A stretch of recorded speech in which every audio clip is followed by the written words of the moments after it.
किसी कवि ने बेटियों पर इतनी कविताएं नहीं लिखी हैं जितनी जितेंद्र श्रीवास्तव ने लिखी।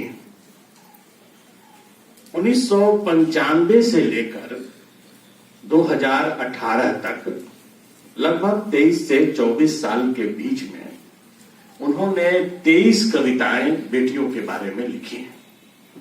उन 23 कविताओं को मैंने और मेरी पत्नी सुचिता वर्मा ने, हम सब लोगों ने दोनों ने मिलकर उन्हें संकलित किया है और इसमें एक भूमिका भी लिखी है इन कविताओं के महत्व के बारे में। हिंदी कविता के इतिहास में यह क्यों महत्वपूर्ण है, तो उसका एक कारण तो यही है कि यह संकलन एक विषय के अभाव की पूर्ति करता है। बेटियों पर कविताएं इतनी नहीं थी और यह संकलन उन कविताओं को एक साथ लेकर आपके सामने आया है। यह बहुत खुशी की बात है कि हमारे महाविद्यालय में बेटियां ही बेटियां हैं और इन बेटियों के बीच बेटियां नाम के इस संकलन का विमोचन हो रहा है। इस महाविद्यालय की प्राचार्य भी एक बेटी है। इस महाविद्यालय की प्राध्यापिकाएं भी एक बेटी हैं। कहना यह अतिशयोक्ति नहीं होगी कि अगर महाविद्यालय का नाम पंडित दीनदयाल उपाध्याय बेटी महाविद्यालय होता तो शायद और आत्मीयता होती। बेटियों के नाम पर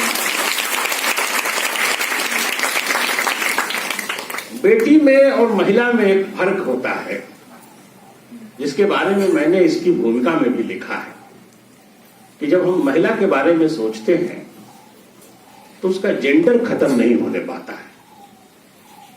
जेंडर के बारे में सोचने से समानता की बात दिमाग में कम आती है, भेद की बात ज्यादा आती है।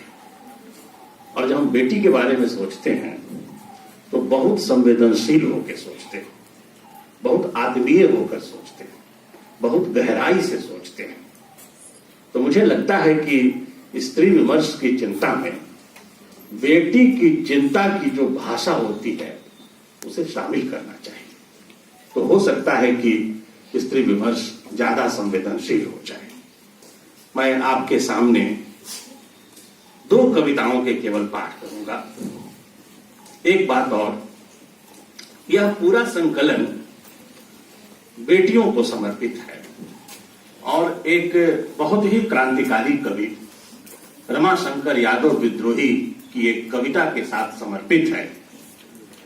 समर्पण में लिखा गया है कि तमाम बेटियों को इस चिंता और संकल्प के साथ, कविता की पंक्ति है कि मेरी चिंता यह है कि भविष्य में वह आखिरी औरत कौन होगी जिसे सबसे अंत में जलाया जाएगा।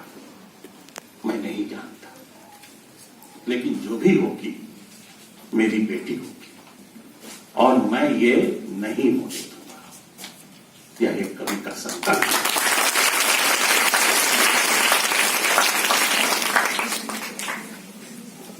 पहली कविता सोन चिड़ई मैं आपके सामने रख रहा हूं। एक बहुत पुरानी कथा है। एक भरे पूरे घर में एक लड़की थी, सोन चिड़ई। वह हंसती थी तो धूप होती थी, फूल खिलते थे। वह चलती थी तो बसंती हवा चलती थी। जिधर निकल जाए लोगों की पलकें बिछ जाती थी। और जैसा कि हर किस्से में होता है, उसका विवाह भी एक राजकुमार से हुआ। राजकुमार उस पर जान लुटाता था। उसके होठ उसकी तारीफ में खुलते, उसकी जिह्वा उसके प्रेम के सिवा और सारे स्वाद भूल गई थी। उसकी आंखों में नींद और दिल में करार न था। और ऐसे ही 2-4 वर्ष बीत गए। सोन चिड़ई की गोद न भरी। सोन चिड़ई की गोद न भरी। ननद को भतीजा, सास को कुल का दिया, पति को पुरुषत्व का पुरस्कार न मिला। ननद कहने लगी ब्रजवासिनी, सास कहने लगी बांझ, और जो रात दिन समाया रहा उसमें सासों की तरह। उसने कहा, तुम्हारी स्वर्ण देह किस काम की? अच्छा हो तुम यह गृह छोड़ दो, तुम्हारी परछाई ठीक नहीं होगी हमारे कुल के लिए। सोनचिड़ै बहुत रोई, मिन्नतें की, पर किसी ने न सुनी। आंसुओं बीच एक स्त्री घर के बाद भटकने लगी ब्रह्मांड में। उसे जंगल मिला, जंगल में बाघिन मिली। उसने उसे अपना दुख सुनाया और निवेदन किया कि वह उसे खा ले। बाघिन ने कहा, वहीं लौट जाओ जहां से आई हो, मैं तुझे ना खाऊंगी, वरना मैं बांझ हो जाऊंगी। सोनचिड़ै क्या करती? वहां से सांप की बाबी के पास पहुंची। बाबी से नागिन निकली।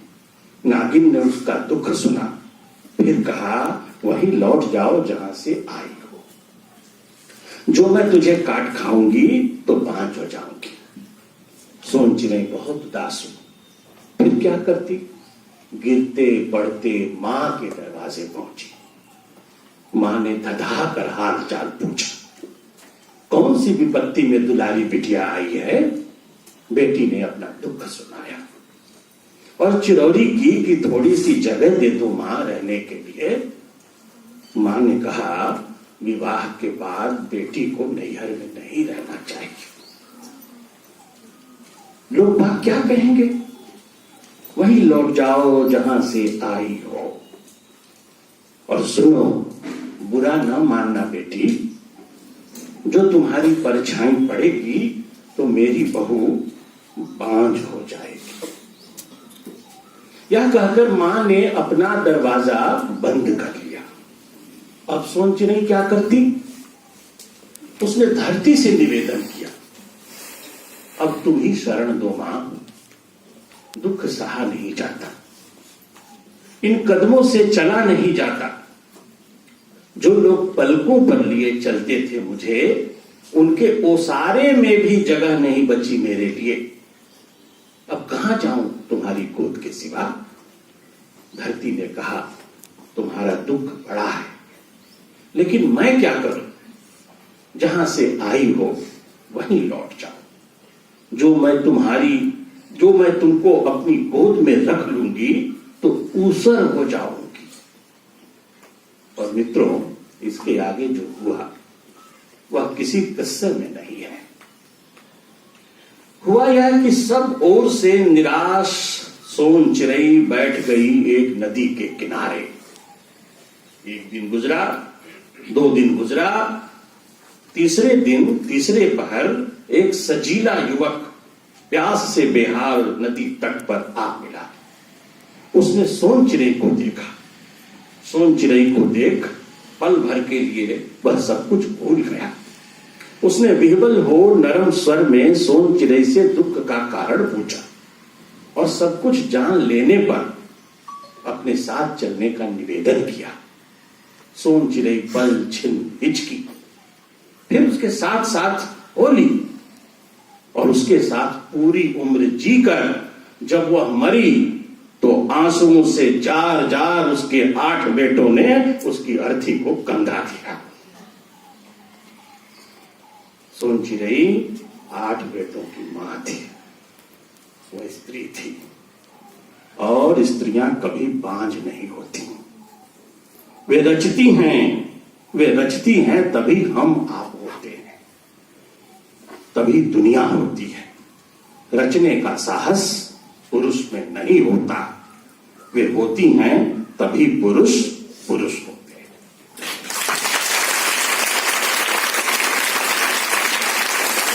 आज 700 में कैसे चलाऊं परिवार? 700 में कैसे चलाऊं परिवार? क्या खाऊं, क्या खिलाऊं बाबूजी? 3 बच्चे देकर गोद में बीच राह दामन छोड़ गया मेरा मर्द। 3 बच्चे गोद में देकर बीच राह दामन छोड़ गया मेरा मर्द। कितना रोका टोका पर कब मानी उसने मेरी। जी भर ढकोसता था दारू, दारू ने ढकोस लिया उसे। 29 की उम्र में 3 बच्चों की उंगलियां थामे खड़ी हूं चौराहे पर। न इस पार कोई न उस पार, न ससुराल में कोई देखनहार है, न मैके में कोई पूछनहार। सब अपने दुख तले दबे हैं, कौन सहलाए मेरा मन। इतना कहते कहते रो पड़ी सुभागी, सुभागी नाम की एक स्त्री। इतना कहते कहते रो पड़ी सुभागी, उसका हाड़ हाड़ शरीर हिलने लगा हिचकियों संग। मैं व्यथित मन देखता रहा उसे। मुझे क्षोभ हुआ अपनी असमर्थता पर। मैं जानता था उसके पति को, एक आध बार समझाया भी था उसे, पर जिसे रोक न सकी अपने बच्चों की मासूम आंखें, जिसने झड़क दिया पत्नी की प्रीति को, वह भला क्या सुनता मेरी। सच तो यह है कि ऐसे लोग नहीं सुनते किसी की, अपनी आत्मा की भी नहीं। और जाने क्यों संशय होता है कि उनके आत्मा भी होती है या नहीं। वैसे इस देश में अकेली स्त्री नहीं है सुभागी, जिसे उसकी राय जाने बिना बांध दिया गया अनजान खूंटे से। मां बाप नाम रखते हैं बेटियों के सुभागी, रानी, सोनी, अच्छे अच्छे नाम रखते हैं। सुभागी, रानी, सोनी, और जीवन विपरीत चला जाता है नाम के। नाम के साथ जुड़े मां बाप के सपने कभी फहरा कर गिर जाते हैं धरती पर, मिट्टी के दीवारों की तरह। कभी उड़ जाते हैं छप्पर की तरह जीवन की आंधी में, कभी महरा जाते हैं बिस्कुट की तरह। हम देखते हैं यह सब कुछ पर नहीं चेतते। हम देखते हैं यह सब कुछ पर नहीं चेतते। सबको मान लेते हैं ईश्वर की मर्जी, भाग्य का लेखा, प्रारब्ध। लगाते हैं एक ही टेक, आखिर कौन जीत पाया है विधना से, विधाता से, भाग्य से। हम विधाता की ओट लेकर चुनना चाहते हैं एक आसान रास्ता, और अक्सर पहुंचते हैं दुख की नदी के किनारे। और विडंबना कि यहां भी नाव विधाता की न जाने पार जाएगी या डूब जाएगी बीच में ही लेकर। पिताओं उठो कि बेटियां पुकार रही हैं। पिताओं उठो कि बेटियां पुकार रही हैं। उन्हें मत छोड़ो विधना की मर्जी पर, देखो उनकी भी मर्जी। उनको मत परोसो जीवन भर की लाचारी। उन्हें हंसने दो उनके हिस्से की हंसी, उड़ने दो उनके हिस्से की उड़ान। देखो, गौर से देखो, ये तुम्हारी ही बेटियां हैं, रानी बेटियां, सुभागी बेटियां, सोनी बेटियां। तुम्हारी गलतियों ने लहूलुहान कर दिया है जीवन। तुम्हारी गलतियों ने लहूलुहान कर दिया है उनका जीवन। पिताओं दौड़ो, तेज दौड़ो, और फूलों से भर दो बेटियों का अचरा। देखना कोई गलती न करना, कोई हड़बड़ी भी नहीं, वरना न जाने किस घाट लगेंगी बेटियां। धन्यवाद।